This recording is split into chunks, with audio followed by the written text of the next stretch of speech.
She walked into the interview not seeking validation but commanding respect.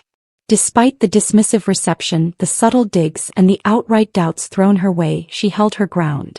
It wasn't until the CEO intervened, acknowledging her with a surprising gesture, that the truth about Monica Alridge's stature truly came to light. Monica Alridge didn't arrive at Winstead Technologies like a hopeful applicant. She entered like someone who belonged there. Her navy suit was sharp, her heels practical, her hair gathered in a soft twist, an image of understated capability. Her resume, printed on quality paper, sat poised in a folder. She hadn't rehearsed, she didn't need to. The morning sun greeted her at 9 a.m. as she approached the sleek glass and steel structure on Research Boulevard in Austin. It felt clean, cool, undeniably modern. At the reception desk, she offered a polite good morning to the young woman behind the counter. The response was a slow, assessing glance, followed by a slight smirk. Monica noted it, unflustered. Interview. The receptionist inquired flatly, eyes not even checking a list. Yes, Monica Alridge. I have a 10 o'clock with the strategy team, Monica confirmed. A few taps on a screen, a brief nod, and a waved hand towards a seating area near the wall. You can wait over there. No smile, no direct look. Monica moved to the indicated chairs, adjusting her skirt as she sat. The leather felt rigid cold. She crossed her legs, opened her folder, and fixed her gaze straight ahead. At 9:56, a man in a maroon shirt and khakis ambled past. He glanced at Monica, paused, looked again, and let out a quiet, audible chuckle. Deliveries go through the back, he announced, loud enough for her, quiet enough to be deniable. Monica met his eyes, unflinching. I'm not here for deliveries, she stated evenly. He continued walking, feigning deafness. 10 minutes passed before a woman in a lavender blazer appeared, calling Monica's name. She seemed young, perhaps early 30s, with a veneer of friendliness that didn't quite reach her darting eyes. Right this way, she said, leading Monica down a carpeted hall faintly scented with coffee and toner towards conference room 3. Through glass office walls, Monica saw brief images of people working, meeting. He caught stares, not curious but assessing, judgmental. Inside, 3 individuals were seated. 2 men, 1 woman. One man had distinguished salt and pepper hair and a pinstripe suit. The other sported a buzz cut and a smartwatch he kept checking. The woman was pale, young, wearing bright red lipstick that clashed with her blouse. Monica offered a pleasant smile and extended her hand. Monica Alridge, it's nice to meet you. They acknowledged her, but the warmth was absent. The buzz-cut man remained seated. The woman gave a quick handshake, then immediately focused on papers before her. The man in pinstripes tilted his head slightly. You seem a touch overqualified for this position, wouldn't you say? The question hung almost a challenge. Monica's reply was steady. I don't view extensive qualifications as a drawback. Pinstripes raised an eyebrow. Fair point. Let's proceed. And just like that, the interview commenced. Not with genuine inquiry, but with a palpable undercurrent of resistance. Yet things were poised to escalate within that room. Monica had navigated numerous interviews throughout her career. Some insightful, some awkward, a few resulting in immediate offers. This one, however, felt off from the very first substantial question. Could you explain this employment gap? The woman with red lipstick asked, sifting through Monica's resume as if searching for a flaw. You haven't been actively working for 4 years? I took time away to provide full-time care for my mother, Monica explained calmly. She had advanced Parkinson's. She passed last spring. A brief, uncomfortable silence.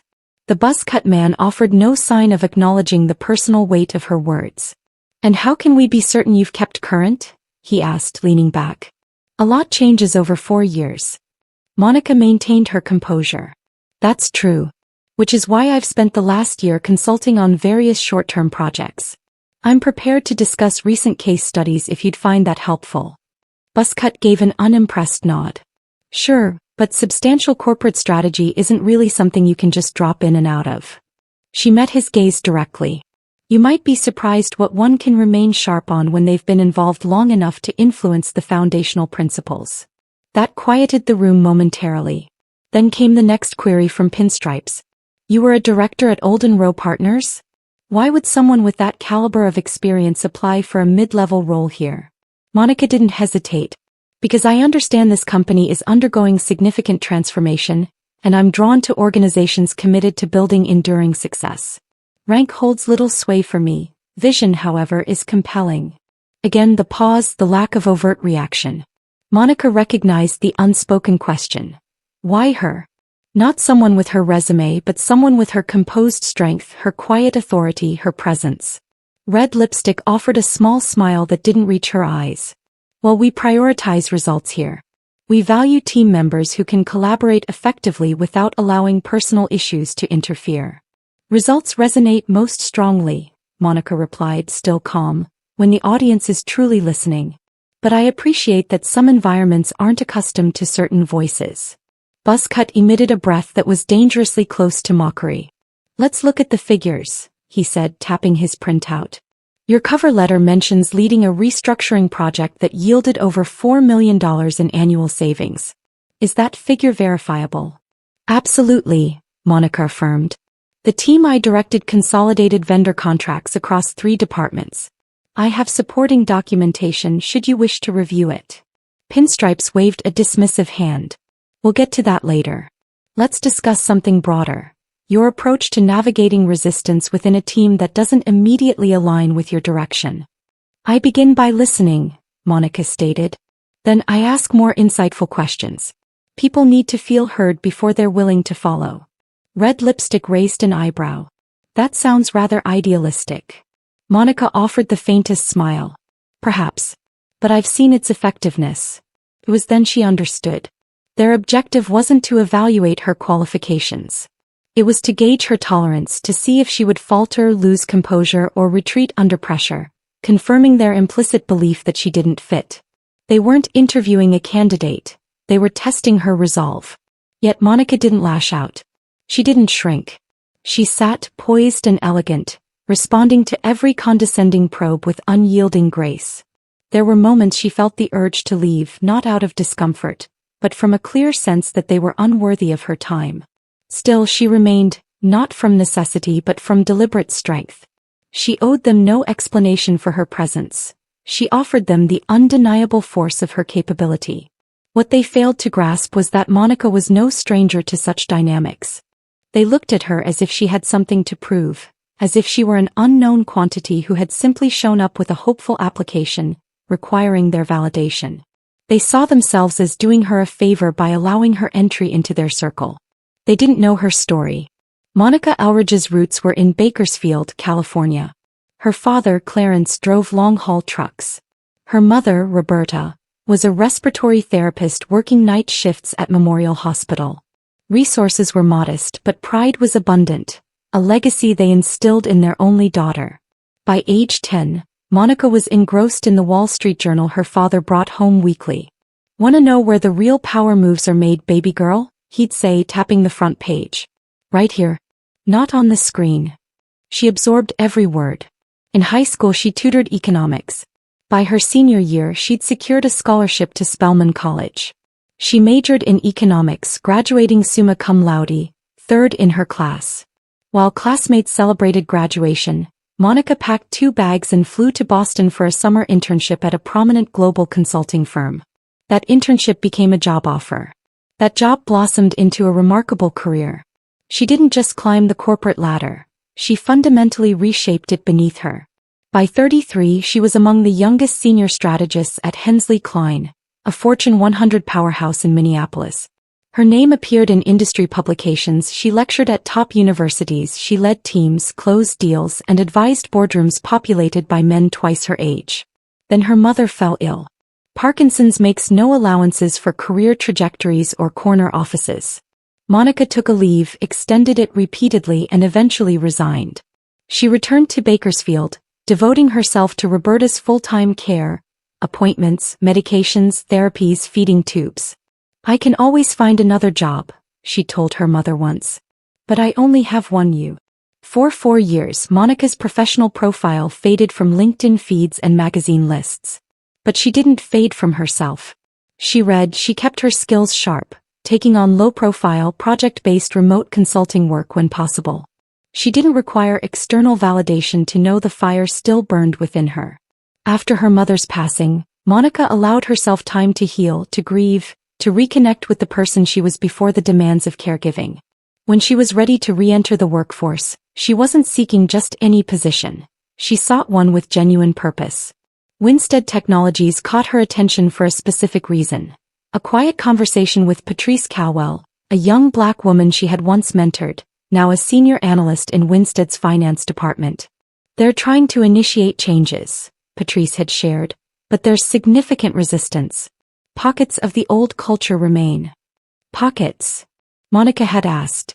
"Bias," Patrice had whispered, "and blind spots. You could truly make an impact here, Monica. The right kind of waves." So Monica submitted her resume. No favors called in, no back channels used, no names dropped. She applied through the standard online portal. What she didn't know, and what the interview panel was also unaware of, was that the CEO had personally seen her application. Leon Carmichael was a man who didn't forget pivotal connections. 10 years prior, Monica had helped his company navigate a challenging deal that could have severely impacted their profits. He hadn't forgotten. Back in conference room 3, the dynamics continued, though not in Monica's favor. As the interview wore on, their lack of genuine interest in her capabilities became increasingly evident. Their aim was simply to see how long she would endure their scrutiny. Buzzcut leaned forward. "Let's try a brief exercise. Suppose you're assigned a team openly resistant to your leadership style. What's your initial approach?" Monica answered without hesitation. "I'd sit with them, I'd listen. I'd work to understand their perception of the challenge before assuming it's personal." "Interesting," he responded with a half-smile. "So you begin by being soft?" The word hung in the air, a deliberate provocation. Monica tilted her head slightly. "No. I begin by being smart." That momentarily silenced him, but Pinstripes interjected. "We operate in a very fast-paced environment here. This isn't the sort of place where we spend time building consensus through lengthy discussions. We need someone who can drive results efficiently." Monica's eyes narrowed just perceptibly. Clarity isn't an impediment, it's the necessary fuel. You cannot effectively guide a team anywhere if they don't understand the destination or the rationale. Pinstripes offered a tight smile that didn't reach his eyes. "Well, that's one perspective." Then Red Lipstick chimed in, tapping her pen. "Monica, to be frank, you project a very direct demeanor. Some individuals here might interpret that as confrontational. Would you be prepared to moderate your tone if requested?" Monica didn't flinch. "Is the concern truly my tone, or is it a discomfort with women who don't diminish their own presence?" Red Lipstick blinked. Buzzcut shifted uncomfortably. For the first time they seemed momentarily thrown off balance. Still, no apologies were offered, no acknowledgement of the underlying dynamic. They simply pressed on as if this exchange were entirely normal. Another question, another thinly veiled criticism, another attempt to erode her confidence. But Monica remained unyielding. She offered precision, poise, and an unwavering presence that seemed to expand within the room, without ever raising her voice. Just as they seemed to circle back to familiar territory. Why this role, why now, why her? The door opened. There was no knock, no warning. Just the quiet turn of the handle, the swing of the glass door. Everyone turned. Leon Carmichael stood there. The room fell silent. He was tireless, as was often his custom, in a well-fitted gray suit, his expression calm. His neatly trimmed gray beard framed a composed face. His phone was in his hand, but he wasn't looking at it. His gaze was fixed solely on Monica. Red Lipstick straightened. Pinstripes sat up straighter. Buzzcut cleared his throat. "Leon," Pinstripes said quickly, "we weren't expecting." Leon raised one finger, a simple, non-dismissive gesture that effectively halted conversation. He walked towards Monica, deliberate and calm, his eyes never leaving hers. When he reached the table standing beside her chair, he did the unexpected. He smiled, extended his hand and bowed slightly. "Miss Elridge," he said, his voice steady and clear. "Thank you for coming. We've been anticipating this." He then turned to the panel. "The chairwoman's seat remains open," he stated, as if stating the obvious truth. "If she'll accept it." Silence. No one moved. No one spoke. Monica looked at him, her gaze steady, assessing. Slowly she stood and took his hand. "Mr. Carmichael," she replied. "It has been a while." You still have a way of making rooms shift, he said softly, almost to himself. That moment didn't just alter Monica's trajectory. It fractured something fundamental within the company's culture. The silence that followed wasn't born of respect, but exposure, like a curtain suddenly pulled back, revealing the uncomfortable reality of what had just transpired. Buzzcut attempted to recover first. Leon, Mr. Carmichael, this was merely a preliminary screening. We haven't reviewed the entire candidate pool yet. Leon didn't look at him. He turned back to Monica, gesturing gently towards the hallway. Let's find a more suitable space to talk. Monica didn't glance back at the panel. He didn't need to. She gathered her folder, adjusted her suit jacket, and followed Leon out without a word. They walked in silence for a few moments until they reached a private meeting room 2 doors down. Here there were no revealing glass walls, just simple white walls, a wooden table, and the soundproof quiet necessary for important discussions. Leon closed the door, exhaling slowly through his nose. I knew your name was familiar, he said, pulling out a chair for her. Didn't fully connect it until I saw your face. Monica sat, composed as ever. I hadn't expected you to remember. You saved us considerable trouble with that merger fallout in 2014, he replied. I haven't forgotten what effective leadership looks like. She nodded once. I'm not entirely sure the individuals in that room would concur. Leon shook his head slowly, a flicker of disappointment crossing his face. I'm not surprised. That panel's tenure is limited. They don't determine who leads here. I do. Then why was I scheduled with them? She inquired plainly. He looked at her for a long moment. Because Patrice Cowell flagged your resume, he said. She believed you were the future this company needed. He was correct. And because we're initiating a comprehensive internal transformation, Monica. Not superficially but fundamentally. Quietly but decisively. It begins from within. Monica tilted her head slightly. You believe one individual can truly alter a broken culture? I believe the right one can, he stated. And I'm not proposing middle management. I want you in a position where your presence is undeniable. Where you will be seen and heard loudly. She drew a breath, not from surprise but from quiet calculation. Chairwoman, she repeated softly. Why me? Because you've already performed this caliber of work in more challenging environments, he explained. Under greater pressure with less recognition. Because they attempted to marginalize you, and because your presence will unsettle everyone who has become complacent. Monica leaned back in the chair, processing. Will I have the necessary authority to implement restructuring? She asked. Full authority, Leon confirmed. Policy revisions? Your decision. Hiring? You establish the parameters. She studied him carefully. And when they resist? Leon gave a slight shrug. Then they are welcome to seek alternative opportunities. Monica paused. I'm not interested in being a figurehead, she stated clearly. This isn't about public relations for me. If I accept this, I intend to transform everything from top to bottom. He smiled. That's precisely what I'm relying on. A knock sounded at the door. Leon ignored it. They're already aware, he said, a vague gesture. Half the floor witnessed me walking in with you.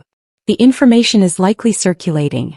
I don't need external validation, Monica said. I just require the necessary scope to execute the work. You will have it, he promised. She gave a small nod. Then we are in agreement. Leon rose, extending his hand again. This time it was more than a courtesy. It was a confirmation. He took it. The shock wave was already moving through the corridors. Not everyone was prepared for what was about to unfold. The news didn't just spread, it surged like heat through metal. By the time Monica and Leon emerged from the private room, people were actively pretending not to stare. Desks that had been buzzing with hushed conversations were now filled with focused screen glow and exaggerated keyboard clicks. But eyes kept drifting. An official announcement hadn't been made, but the message was unmistakable. They had seen her leave the interview room, then seen her walking alongside the CEO. The conclusion was self-evident. The 3 interviewers were still in conference room 3. Monica passed their doorway without a backward glance. Leon, however, paused briefly. We'll follow up later this afternoon, he stated simply. Refrain from making any premature assumptions. Pinstripes seemed on the verge of speaking but remained silent. Back in the elevator, Leon turned to Monica. I am aware of the environment you encountered this morning. I heard some of what they said. She met his gaze. Then I trust you also recognized what they conveyed without speaking it. He nodded slowly. That is precisely why you are here. Monica returned to her car without fanfare. She didn't rush. She didn't break down. She didn't immediately call anyone. Instead, she drove to a small cafe off South Lamar, ordered a black coffee and found a corner table facing the entrance. It wasn't until the second sip that the full weight of it began to settle. It wasn't merely a new title. It was a profound reclaiming. Meanwhile, at Winstead Technologies, the quiet was deceptive. Patrice Calwell received a message on her work chat. Is it true? Is she the new chairwoman? Patrice didn't respond. In the break room, two analysts whispered over their lunches. Wait, that Monica Elridge. The one from Hensley Klein. Apparently so. Carmichael himself escorted her out. Some murmured support, others fear, and many worried aloud that the established hierarchy was about to be disrupted. Red Lipstick paced her office for over 10 minutes before knocking on Leon's door. He waved her in but remained seated. I wanted to address the earlier interview, she began cautiously. I may have seemed overly direct. Leon offered no verbal response.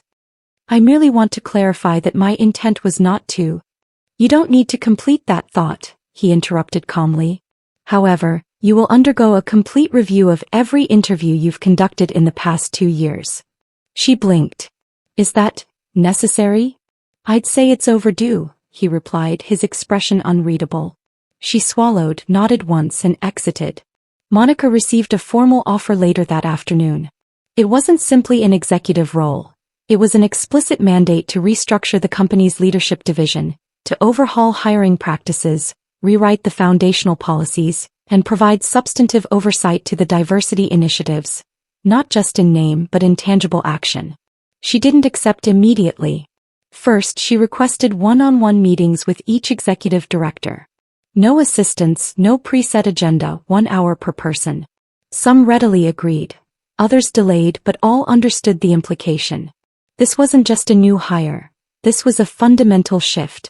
That evening, Monica sat at her kitchen table, reviewing internal memos and policy documents Leon had sent. Legal compliance, staff demographics, leadership promotion histories.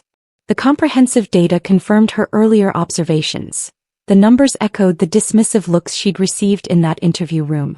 And that's when she smiled for the first time that day. It wasn't a smile of vindication but of absolute clarity. She knew precisely what needed to be done. This undertaking was now about more than just herself. 2 weeks later, Monica arrived for her first official day. She didn't use the back entrance or the private executive elevator. At 8:03 a.m., she walked through the main front doors of Winstead Technologies, carrying a simple leather portfolio. She wore a dark green blouse, tailored slacks, and an air of quiet purpose that declared, I am not here for show, I am here for business. The receptionist, the same young woman from her interview day, rose before Monica even reached the desk. Miss Elridge. Good morning. Welcome back. Monica offered a polite smile. Thank you. Is Patrice in yet? Yes, I believe so. I'll inform her you're on your way up. People noticed. They always do. Elevators became quiet when she entered.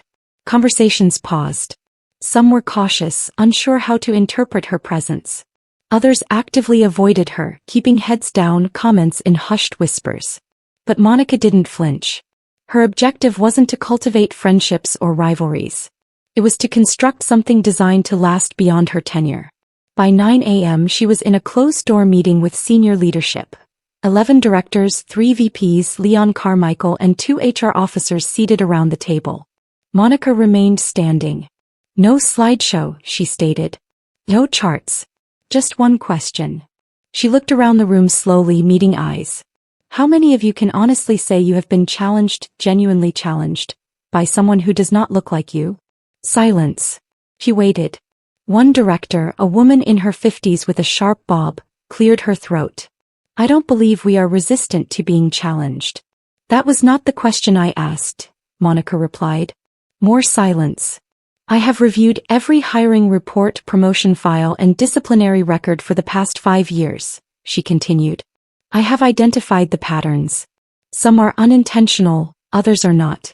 Regardless, they are now my responsibility to rectify. A VP leaned forward cautiously. What, precisely, do you mean by rectify? I mean rewrite, Monica stated. From policy documentation to cultural norms to accountability structures. Some faces grew visibly tense. There will be mandatory bias response training, comprehensive audits of exit interviews, and anonymous performance review feedback loops implemented. And if any of those initiatives strike you as unnecessary, you should seriously reconsider your suitability for a leadership position within this organization. It wasn't presented as a threat but as a clear choice. In the weeks that followed, Monica settled into a constant rhythm. Meeting, listening, reviewing, correcting. She didn't arrive with grand pronouncements or catchy slogans. She moved with deliberate effectiveness. She instituted weekly office hours, open to anyone in the company from janitor to junior analyst, no appointment needed, offering direct access. The first week no one came. The second, 3 individuals showed up. By the third, her assistant was scheduling people in blocks. Stories began to emerge. A woman repeatedly passed over for promotion. A black engineer whose innovative idea was credited to another team. A recent hire whose onboarding materials contained outdated, discriminatory policies. Monica meticulously took notes. She followed up, quietly but decisively. She never raised her voice. She never once referenced the circumstances of her own interview. He didn't have to. The building remembered. Patrice walked into Monica's office one afternoon carrying coffee. People are talking, she said, setting down the tray. Some are saying you're the reason they're finally considering staying. And one guy in marketing swears you're secretly the new CEO. Monica laughed softly. Tell him I have no interest in the CEO job. I'm far too occupied actually running things. Patrice raised an eyebrow. You good? I'm good, Monica affirmed. And we're just getting started. But even with the seat at the table secured, Monica understood the work was only just beginning. Monica Elridge sat alone in her new corner office one evening, just past 6:30. The building was quiet now, most staff gone home. Outside her window, the sky was transitioning from warm gold to twilight gray. The lights of downtown Austin began to twinkle in the distance. She remained still, one hand resting on a yellow legal pad, the other cradling a cooling cup of tea. Her desk was sparse. A framed photo of her parents, a closed laptop, a stack of folders labeled Internal Review. There had been no fanfare, no grand announcement, no glossy internal newsletter feature. And that suited her perfectly. For Monica, the victory wasn't the title. It was the profound shift already underway. The knowing glances that no longer carried that sting of dismissal. The employees who finally felt empowered to speak up. The interns walking taller after witnessing someone like her occupying a top leadership role, not just for appearance but actively shaping decisions. He thought back to that interview. The way they had looked at her, dissecting her tone, her background, her fundamental right to be in that room. They had been entirely oblivious to who they were truly facing. And perhaps that was the most crucial point. She recalled her late mother's advice when she'd first expressed interest in strategy. Baby, Roberta had said, they'll try to turn down your voice. But never hand them the dial. She hadn't. She had simply kept speaking, clearly, deliberately, with enough resonance to build something lasting. This is the truth rarely spoken about power. It is not always bestowed upon you. Sometimes you walk in already possessing it. And those who attempt to diminish you only serve as a stark reminder of your inherent magnitude. Monica didn't instantly erase company bias or transform the culture in a week. But she had demonstrated something undeniable without ever explicitly stating it. You don't need to plead for a seat at the table. You are the table. And now she was constructing a much longer one. She stood, retrieved her coat and turned off the light. No dramatic exit, just quiet resolve in every step. As she walked out the door, she knew she would return tomorrow. And the day after. And every day following that, until her presence and the change it represented was no longer an anomaly, but the established expectation. If you've ever been doubted, interrupted, or made to feel the need to shrink to fit in, don't. Expand anyway. Take your seat. And if that seat doesn't yet exist, build your own. Subscribe if you believe that strength doesn't always need to be loud. Sometimes, It simply needs to show up consistently until the room itself transforms.